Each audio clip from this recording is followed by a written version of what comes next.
So, here we have Marvel's Avengers versus X-Men. And this is actually the trade paperback version.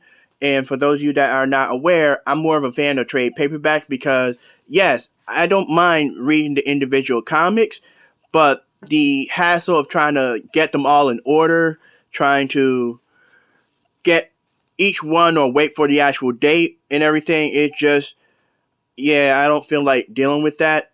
These guys need a standing ovation, by the way, and there's more other people that worked on this need some good recognition. I'll explain why.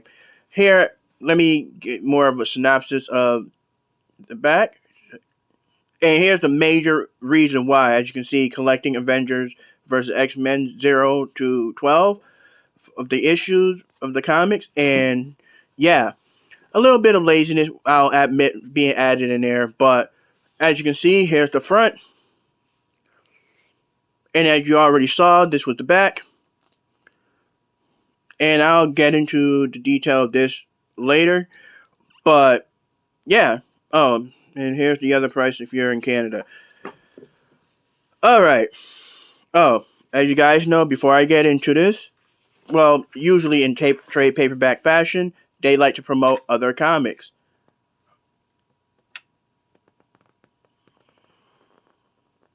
Here you guys go, in case you guys are interested.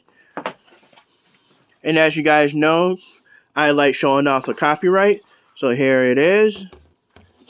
Without trying to damage. There we go. Now, these are the actual individuals, as I mentioned, that needs a standing ovation for this. Everybody that worked on this needs to get their credit. They did a wonderful job. Everybody, every single one of y'all. Seriously, great. And also, we gotta give props. Stan Lee and Jack Kirby. Come on now. Now, Avengers versus X-Men. What I really, really seriously enjoy about this, I mean, first of all, this is amazing. Like, you don't have to be a comic book personnel or a fan to enjoy this. If you're into sociology, if you're into psychology, if you're into history, or if you're into drama, if you're also into like action, or if you're into debates, jousting with words, this is just amazing. That's all I can say. I mean, I want to say so much, but then again, I'm going to try my best not to spoil anything because I seriously want people to go out their way and get this book. This is one of those situations where you have two separate parties or more parties where they are focused on a problem or a situation, and each party within their own right have different hypotheses, theories, whether they have evidence to back it up or even guesses to help establish why they think the way they is or going by the action they're portraying. And there's always going to be conflicts where there's disagreements where you can't help but, see, like, hey, that don't make sense. Here's what I'm saying. Or, hey, it's like, it could be a civil argument. That's what it somewhat started off with. But then again, it turned into a whole influx where sometimes, as peaceful as you try to be, words do not solve anything. And that's where you have to go to the action. That's where you got to duke it out. Now, of course, as you see from up here, it says Avengers versus X-Men. Reality of this world, in this comic, is all it is that two leaders of their own idea and people that sort of side with that idea. You see, that's all it is. Yeah, it's Avengers versus X-Men, but really it's like you see people on opposite sides. They will switch, and throughout the story, they will defect to the other team or switch. It's all about how it's one of those things where the emotion take play, the intelligence take play. It just, a lot goes on in here. The best way I can describe this scenario is think of it as Martin Luther King Jr. versus Malcolm X. They are civil. No, I mean, like I said, reality based, that nobody really like have a battle go on fight, but I could see some, a little here and there, but it wasn't anything major in history. But if you want to stick with in more of a comic realm, think of it as Professor Xavier and Magneto. Everybody knows that Professor X and Eric, who we all know as Magneto, are best friends. They are compadres. But their view on how the treatment of mutants on planet Earth is different.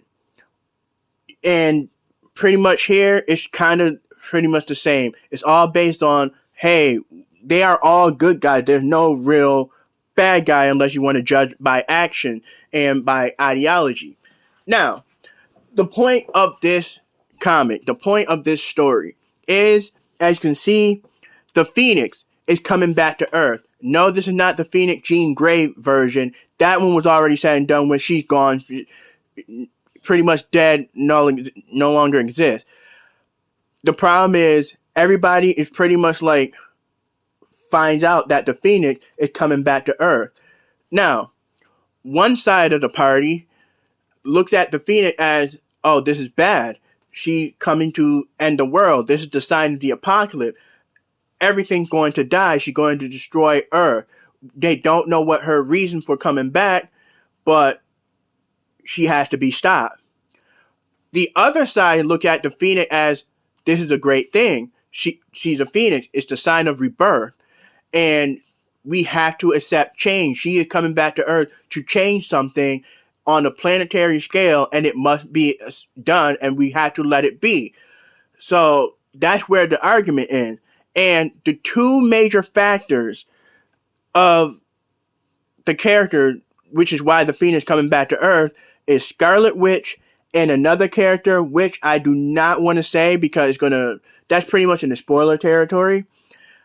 But they are the two main factors, the two main characters in this story. However, what I like about this story is it's not really per se focused on them, but it's focused on their actions and their decision and how it affects everybody in this world. And it is like, it's kind of like a domino effect, pretty much. They are an individual that think, oh, it's my decision, it's my action, it's nothing going to happen in the grand scheme of things. But in this story, it does.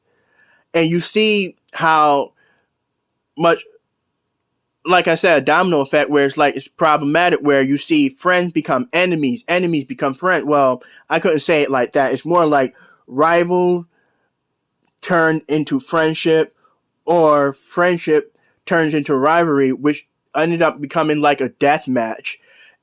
And the characters that duke it out,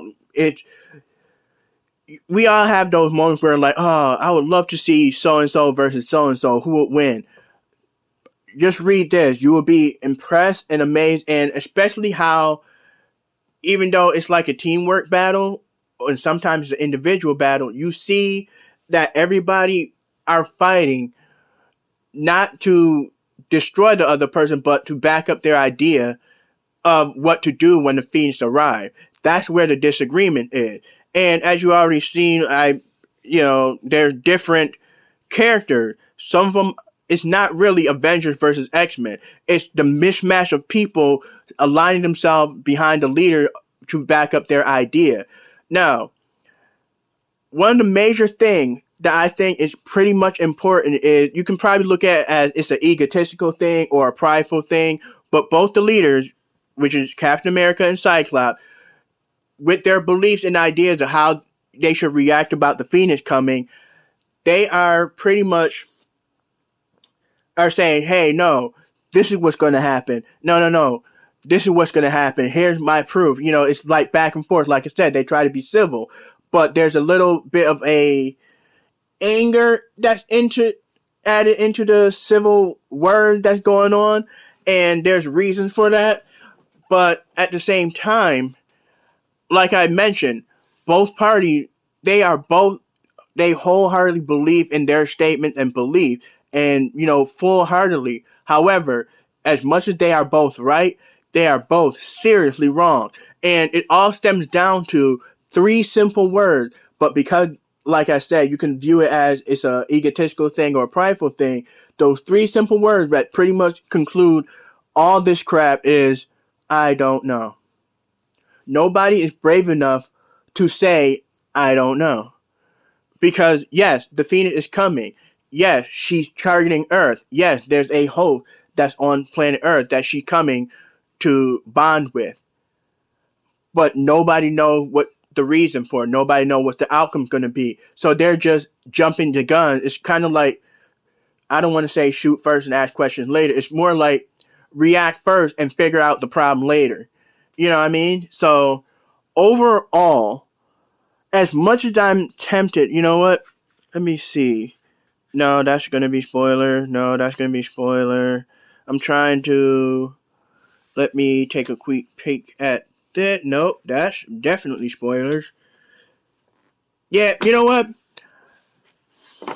Let's look at the nice variant covers. Because they don't spoil anything at all. It's literally a war.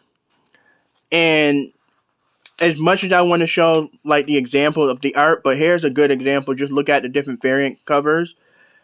Because if I show any of the other pages that's in here in the story, you guys will be like, oh, I can figure that out. But, and like I said, each panel, the art style, the coloration, the shading, even the subtle angles of movement in this story, in each panel, in each pages, look so natural and it makes so much sense. I love it. I felt like I was watching it on TV, like I'm watching a movie or a long TV show. There's so much that goes on here. So much. Again, if you're into drama or if you're into debates or if you're into action, if you're into fighting, if you're into sociology, if you're interested in history, if you're into psychology, this book has it all. Okay, it don't have everything. There's no nudity and there's no love-making sessions. So if you're upset about that, and yes, there's no fan service. So if you're upset about those things, oh well, get the damn book. But I'm serious. Everybody that worked on this, I'm dead ass serious. Everything makes sense. Every argument, even the conclusion, it just amazing. So, yes, this is me introducing you guys to Marvel's Avengers vs. X-Men. Hope you guys enjoy. Until then, just get the book. Oh, I almost forgot. Yeah, I mentioned about the pricing. I did not get this for this price. I went into a store and they would have a sale, a major sale for all their comics and stuff that was inside. And me being me, when I buy trade paperback, I don't just buy one and I'm done. I buy a couple. And they will also have another thing where it was like, if you buy this specific comic book, which I did end up buying, it helped discount the whole stack. And they end up taking off, even though this was on sale, they even take off more. They discounted, I want to say, $4 or $6 off, which made it even more cheaper because I bought the specific comic book that they were promoting. But all I gotta say is, for those of you guys that are looking at this price, it's fucking worth it. It's worth every single penny. Again, I thoroughly, and I'm happy I read this. Let me put it that way. I am happy I read this. This is just amazing. Go out there. If you have the opportunity to check this out, do it. Just do it. Read it. If you know somebody that has one, I would prefer you guys, just check it out. Just in all seriousness, you don't have to get the trade paperback version. As I already shown, there's different, they do have other comic variants. Like I said, here's the listing of what to look for. And again, you know what? Like I said, all these guys that worked on this, all of them, like seriously, you guys are amazingly good. I'm happy to have this. Definitely Go check it out. And yeah, that's all I got. All right, then. Later.